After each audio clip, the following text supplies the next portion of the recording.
At sa putong ito, pakibalita naman tayo sa sitwasyon sa Borongan, Eastern Samar. Naroon natin kasamang si Maris Umali. Maris, kamusta dyan?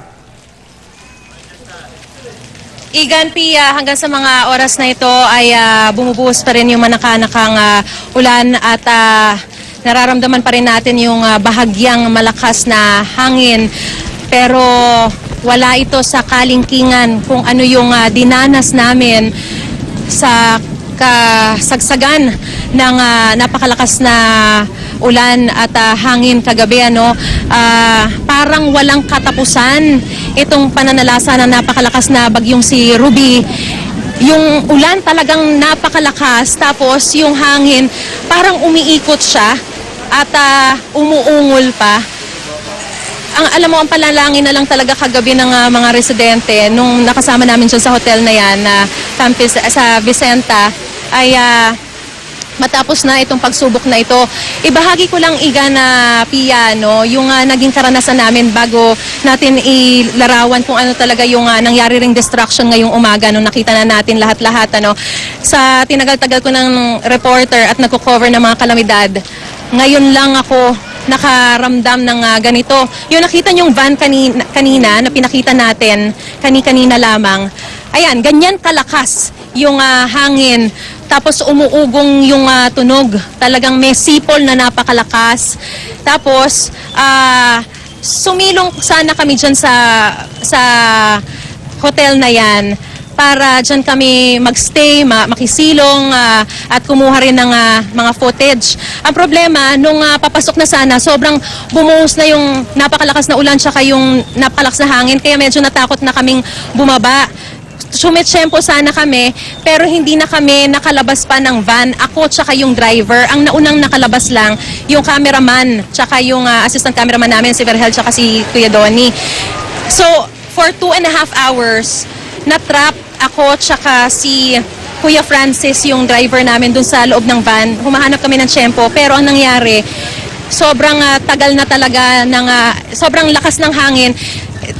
Kumbaga, tinangay niya yung yero sa katabing gusali. At tumama siya, tumilapon siya dun sa sasakyan na nasa harapan lang namin. So lalo kaming all the more natakot na lumabas ng sasakyan. Pero nakita nyo, nabasag na yung salamin ng sasakyan namin dahil tumilapon sa amin yung tricycle sa tabi. Ngayon, itong nakikita po ninyo, yan po, nung na-rescue na kami sa loob ng van after almost 3 hours, yan po yung itsura ng hotel. Konkreto po yan, 5-story building po yan. Matibay, nilagyan na po ng mga kahoy na foundation yung salamin. Pero nakapasok pa rin yung napakalakas na hangin. Nabasag po yung glass door na yan sa may 3rd floor, pati yung mga glass windows doon sa 5th floor sa may function room. Kaya ang nangyari po, talagang pumasok sa loob ng hotel yung napakaraming tubig at tuloy-tuloy din yung pag-agos niyan hanggang sa may mga hagdan, tsaka yung pati sa elevator. Yung mga tao po ay kahit na hindi po sila nakabook, sumilong na rin dyan, kaya nagkasya po sila sa mga hallway. At yan po yung tulong-tulong na paglilimas na ng tubig, no? Pero nung mga oras po na yan, tuloy-tuloy pa rin yung napakalakas na ulan at hangin. Kaya talagang, nung tinatanong natin yung mga residente rito, sinabi nila na naranasan din nila yung bagyong Yolanda, pero kumbaga mas malakas pa raw ito ng dihamak in terms of yung hangin tsaka yung tagal niya. Yun yung nagpa-worsen ng situation. Yung Yolanda kasi, kumbaga parang mga 2 hours, napakalakas daw, tapos parang lumipas agad. Pero dito sa sitwasyon kagabi, imagine niyo bandang 8:30 ng gabi, bumubuhos na yung napakalakas na ulan hanggang kaninang 6:30 ng umaga. Talagang sumisipol pa rin yung napakalakas na ugong ng hangin. Pero medyo humina na, kaya nag-decide na kami ng team para makapunta dito sa Kapitolyo. Pumunta na rin kami, sinuong namin yung binahang mga lugar na yan. Marami po tayong nakita yung labis na pinsala na idinulot nitong bagyong Ruby. Yung mga bubungan, nasira, nawasak. Yan po yung umapaw po yung tubig sa Luom River. Yan pong lugar na yan sa barangay D2 po yan. Hanggang 2-story building po or house yung kanina na tubig dyan pero medyo humupa na. Ayan po nakikita nyo pati yung mga basketball court, yung poste, napakaraming sanga ng puno, tsaka mga signage, lahat tumilapon, nawasak, napunta na sa mga kalsada. May mga reports po pero kailangan pa nating i-confirm dahil may mga nawasak din pong mga bahay daw sa isang barangay. Ayan yung tricycle na tumilapon kaya nabasag po yung salamin ng van namin. At yan ang mga yero ng bubungan ng gusali sa tabi namin. Yan po yung nawasak at tumilapon dun sa sasakyan sa harapan lang namin kaya talagang labis kaming nangamba. Kinailangan namin pumarada doon kasi sa sobrang lakas ng hangin, kailangan namin gumilid sa isang stable, concrete na establishment para harangan niya yung napakalakas na hangin. So yun yung situation nung time na yon. Ngayon, kailangan nating hintayin dito sa command center si Secretary Mar Rojas para mabigay sa atin ng update. Kaninang umaga nag-ikot siya.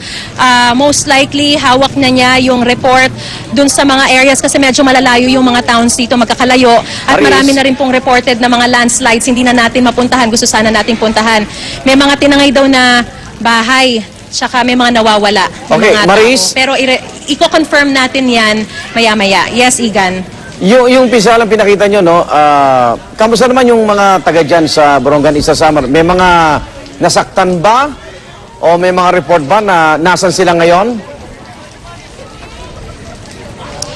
Alam mo, Igan, yung mga karamihan na nakita natin, kasi nagstay tayo overnight dun sa hotel. Oo. Awa ng Diyos, sila safe sila. Nasa concrete na house po sila or building establishment.